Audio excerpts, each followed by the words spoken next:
মধ্যপ্রাচ্যে ইরান ও ইসরায়েলকে ঘিরে চলমান উত্তেজনা আবারও নতুন করে তীব্র হয়ে উঠেছে। সাম্প্রতিক কয়েকদিনে উভয় পক্ষের পাল্টাপাল্টি হামলায় পুরো অঞ্চলে নিরাপত্তা পরিস্থিতি আরও অস্থির হয়ে উঠেছে। বিশ্লেষকদের মতে পরিস্থিতি দ্রুত নিয়ন্ত্রণে না এলে এই সংঘাত ধীরে ধীরে বড় আকারের আঞ্চলিক যুদ্ধে রূপ নিতে পারে। ইরানের সামরিক বাহিনী দাবি করেছে তারা ইসরায়েলের বেশ কয়েকটি গুরুত্বপূর্ণ সামরিক স্থাপনা লক্ষ্য করে নতুন করে ক্ষেপণাস্ত্র হামলা চালিয়েছে।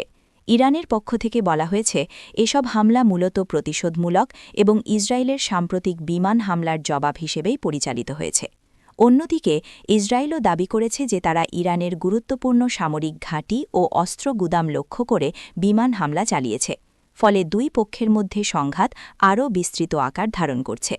সংবাদ মাধ্যমগুলোর তথ্য অনুযায়ী সাম্প্রতিক হামলাগুলোর ফলে উভয় পক্ষেই হতাহতের ঘটনা ঘটেছে এবং বেশ কিছু অবকাঠামো ক্ষতিগ্রস্ত হয়েছে। তবে এখনও পর্যন্ত প্রকৃত ক্ষয়ক্ষতির সঠিক হিসাব প্রকাশ করা হয়নি। বিভিন্ন শহরে সাইরেন বাজানো হচ্ছে এবং সাধারণ মানুষকে নিরাপদ আশ্রয়ে থাকার নির্দেশ দেওয়া হয়েছে। এই ধরনের আন্তর্জাতিক গুরুত্বপূর্ণ আপডেট সবার আগে জানতে চাইলে এখনই আমাদের চ্যানেলটি সাবস্ক্রাইব করুন।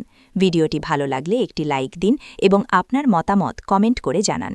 এদিকে সংঘাতের প্রভাব শুধু ইরান ও ইসরায়েলি সীমাবদ্ধ নেই। মধ্যপ্রাচ্যের অন্যান্য দেশগুলোতেও এর প্রভাব পড়তে শুরু করেছে। বিশেষ করে পারস্য উপসাগর অঞ্চলে নিরাপত্তা উদ্বেগ বাড়ছে। গুরুত্বপূর্ণ জলপথ হরমুজ প্রণালীকে ঘিরেও উত্তেজনা তৈরি হয়েছে, যা বিশ্ব জ্বালানি বাজারের জন্য বড় একটি ঝুঁকি হিসেবে দেখা হচ্ছে। বিশ্লেষকদের মতে যদি এই জলপথে কোনো ধরনের বাধা সৃষ্টি হয় তাহলে বিশ্বব্যাপী তেলের দাম দ্রুত বেড়ে যেতে পারে এবং আন্তর্জাতিক অর্থনীতিতে বড় ধরনের চাপ তৈরি হতে পারে। ইতোমধ্যেই তেলের বাজারে অস্থিরতা দেখা দিতে শুরু করেছে।